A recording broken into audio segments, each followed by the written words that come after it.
A história do anjo caído já é bastante conhecida. Aquele que quis ser igual a Deus e foi banido do céu junto com a terça parte dos anjos, tendo caído na terra, e é considerado por ele mesmo o príncipe deste mundo. E para muitos ele é adorado como um Deus com D minúsculo.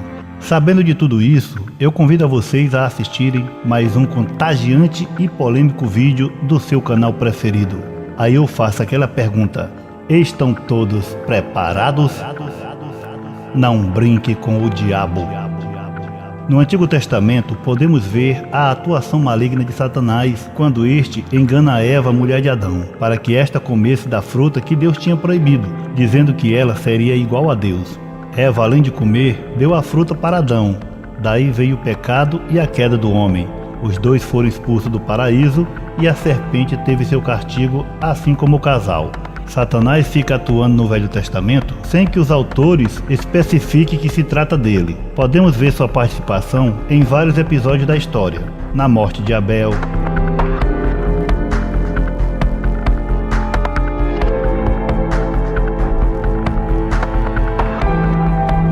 na depravação humana nos tempos de Noé, onde seus demônios se misturaram com as mulheres e essas deram à luz os gigantes.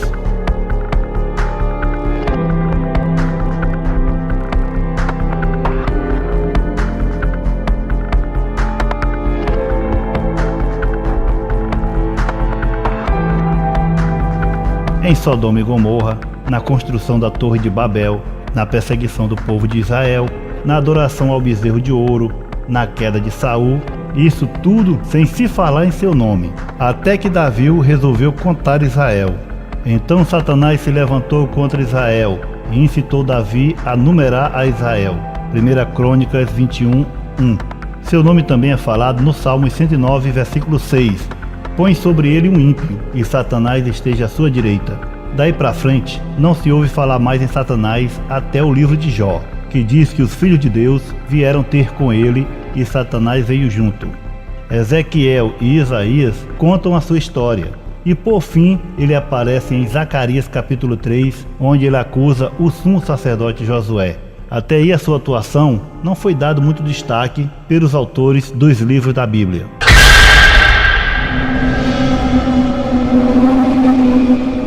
Já no Novo Testamento, Jesus mostra claramente quem é Satanás, como ele age e qual o seu propósito. Partindo desse ponto é que o título do vídeo tem sua veracidade. O que vemos hoje por aí são homens imprudentes e insubordinados que fazem coisas loucas para atrair fiéis e obter lucro financeiro. Pois os fiéis gostam de ver Satanás sendo humilhado e debaixo dos pés daquele que se diz homem de Deus. Mas será que difamar o diabo, pisar em sua cabeça, como muitos dizem por aí, é bíblico? Conversar com o inimigo de nossas almas cara a cara, subjugá-lo e até ter poder sobre ele, como muitos pensam que tem, isso é uma doutrina santa? Será que ela vem de Deus?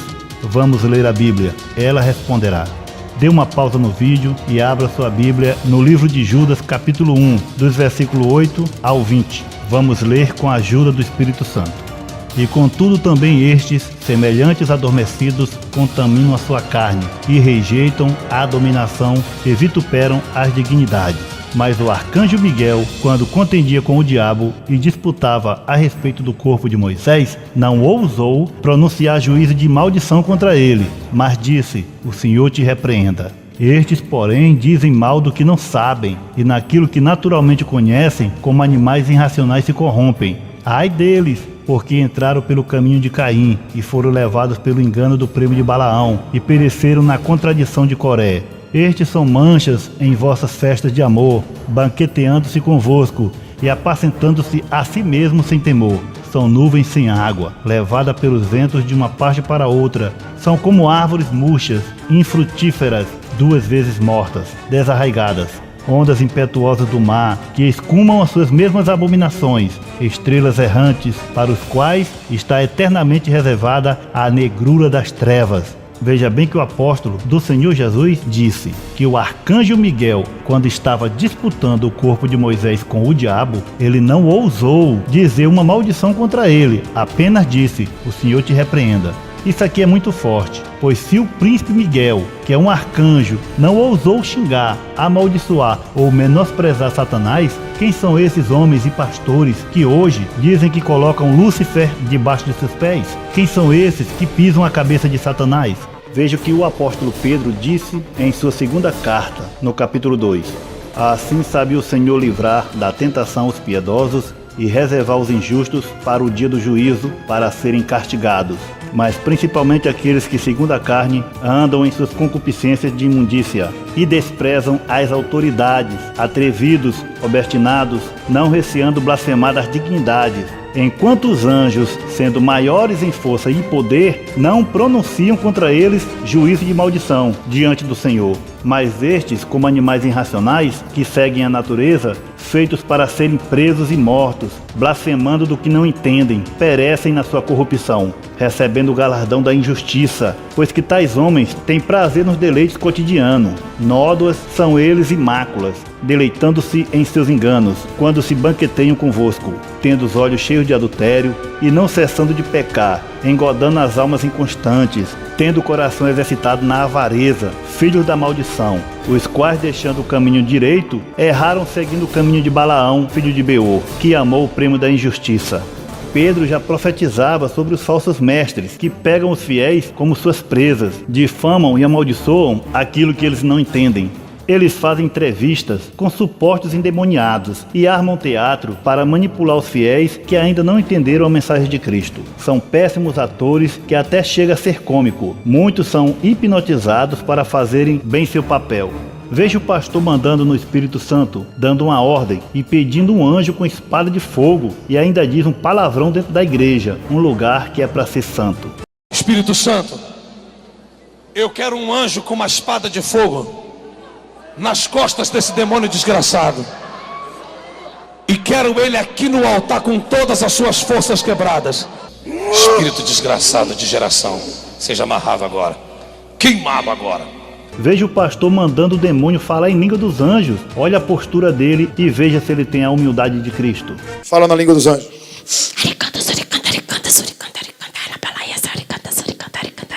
Sabe por que você que está me acompanhando acredita no Espírito Santo? Porque um espírito maligno como esse te enganou e fala em língua dentro de você. Esse aqui manipula o povão dizendo que é oferta de sacrifício, ou seja, o dinheiro faz os demônios ir embora. Olha o que ela fez. Pegou o carro dela, a empresa dela, está até sem comida em casa. Está tudo no envelope. Cadê? Pega o seu sacrifício, a sua vida. Sobe aqui. Coloca aqui nessa mesa. O sacrifício dela está fazendo o quê? Tá me queimando! O que vai acontecer agora, aqui agora, na vida dela? A riqueza! O que mais? O que mais? Ai, até o que ela não pediu vai vir pra mão dela! Até o que ela não pediu vai vir? Agora veja essa cena. Qual dos dois aqui está endemoniado? Veja o ódio no olhar do pastor. Será que ele está com o Espírito Santo? Será que aí ele está imitando a Cristo, como Paulo disse? Eu te queimo com os meus ossos. Eu te queimo com os olhos. Eu te queimo com os olhos. Os meus olhos. Por isso está escrito: o meu povo sofre por falta de conhecimento. Em Zacarias capítulo 3, nos versículos de 1 a 2, diz assim: Depois disso, ele me mostrou o sumo sacerdote Josué diante do anjo do Senhor, e Satanás à sua direita para acusá-lo. O anjo do Senhor disse a Satanás: O Senhor o repreenda, Satanás. O Senhor que escolheu Jerusalém o repreenda. Este homem não parece um tição tirado do fogo? Veja bem que o próprio anjo do Senhor também não amaldiçoou e nem disse que ele estava debaixo de seus pés. Passou a responsabilidade para Deus. Vejamos como Jesus tratava Satanás. Quando ele foi tentado no deserto e Satanás tentou provocá-lo, ele usou a palavra de seu pai para repreendê-lo. Quando Jesus expulsava Satanás de uma pessoa possuída, ele não tentava humilhar e nem fazer disso um teatro para atrair seguidores. Apenas dava a ordem: sai dele. Deixe-o agora.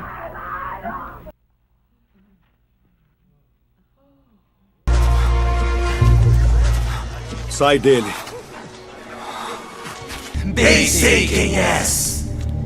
O Santo de Deus. Cala-te e sai dele. Certa vez o diabo entrou em Pedro para tentar a Jesus, mas ele apenas disse: Para trás de mim, Satanás, que me serves de escândalo. Porque não compreende as coisas que são de Deus, mas só as que são dos homens. Em nenhum momento Jesus disse: Satanás amaldiçoado, tu estás debaixo dos meus pés. Nada disso, apenas repreendeu pela própria palavra. Vamos ler uma passagem em Daniel capítulo 10, que é muito interessante. Então me disse: não temas, Daniel, porque desde o primeiro dia em que aplicaste teu coração a compreender e a humilhar-te perante teu Deus, são ouvidas tuas palavras, e eu vim por causa das tuas palavras. Mas o príncipe do reino da Pérsia me resistiu 21 dias, e eis que Miguel, um dos primeiros príncipes, veio para ajudar-me, e eu fiquei ali com os reis da Pérsia. Nesta passagem podemos ver o poder dos príncipes que servem a Satanás. Um anjo mensageiro veio revelar uma visão de Deus para Daniel, mas não pôde passar por causa de um demônio que era príncipe da Pérsia, e este resistiu ao anjo 21 dias, até que veio Miguel, o príncipe arcanjo do Senhor, para batalhar. Depois de passar a revelação, o anjo ainda disse que quando ele fosse embora, iria se levantar outro demônio contra ele, o príncipe da Grécia, mas que ele seria socorrido pelo príncipe Miguel. Veja bem, galera, interessante, que estes dois seres sobrenaturais são bastante poderosos. E agora imagine o quanto é o príncipe deste mundo, a saber, Satanás, que pode se transformar em anjo de luz para enganar a muitos. Ele é o Deus deste mundo. O Deus desta era cegou o entendimento dos descrentes para que não vejam a luz do evangelho da glória de Cristo, que é a imagem de Deus. Hoje vemos homens sem noção dizendo que são mais poderosos do que o príncipe Miguel e de que Jesus. Eu já tive experiências diante de problemas, diante de demônios manifestados diante de mim, que só com o nome de Jesus não funcionou.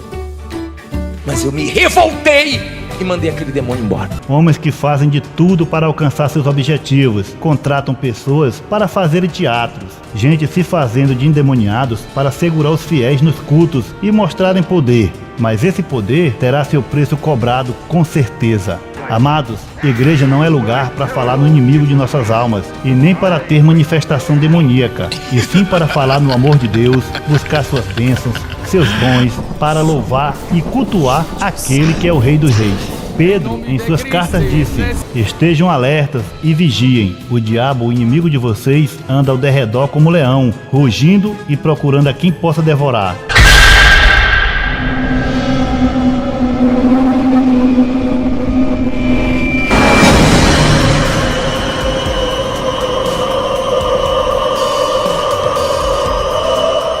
Mas o que fazer para nos proteger contra ele? A Bíblia responde: sujeitai-vos, pois, a Deus, resisti ao diabo e ele fugirá de vós. Resistir a ele não é atacar, não é amaldiçoar, não é xingar, é não aceitar as suas provocações, é não entrar nas armações preparadas por ele, é simplesmente servir a Cristo. Sabemos que todo aquele que é nascido de Deus não peca, mas o que de Deus é gerado conserva-se a si mesmo e o maligno não lhe toca. Sabemos que somos de Deus e que o mundo jaz no maligno. E por fim devemos vestir a armadura de Deus. Por isso vistam toda a armadura de Deus para que possam resistir no dia mau e permanecer inabaláveis depois de terem feito tudo. Assim mantenham-se firmes, cingindo-se com o cinto da verdade, vestindo a couraça da justiça e tendo os pés calçados com a prontidão do evangelho da paz. Além disso, usem o escudo da fé, com o qual vocês poderão apagar todas as setas inflamadas do maligno. Se estivermos em Cristo, o diabo não terá poder contra nós. Mas isso não quer dizer que devemos afrontá-lo, pois muitas das vezes o diabo entra na vida de uma pessoa por permissão de Deus, assim como foi permissão de Deus que os espíritos do mal atormentassem a Saul, que só conseguia dormir com Davi tocando, e não Davi expulsando ou xingando os espíritos. Amados, devemos obedecer aquilo que Deus determinou pelo seu poder, seguir os ensinamentos de seu Filho, sendo humildes, pacatos, com mansidão, amor, caridade, fraternidade, procurando servir aos pobres. Contra estas coisas não há lei. Se por acaso um demônio se manifestar, expulse pelo nome de Jesus. Apenas isso. Eu vou ficando por aqui. Espero vocês no próximo vídeo, se Deus quiser. Eu tô indo nessa. Valeu!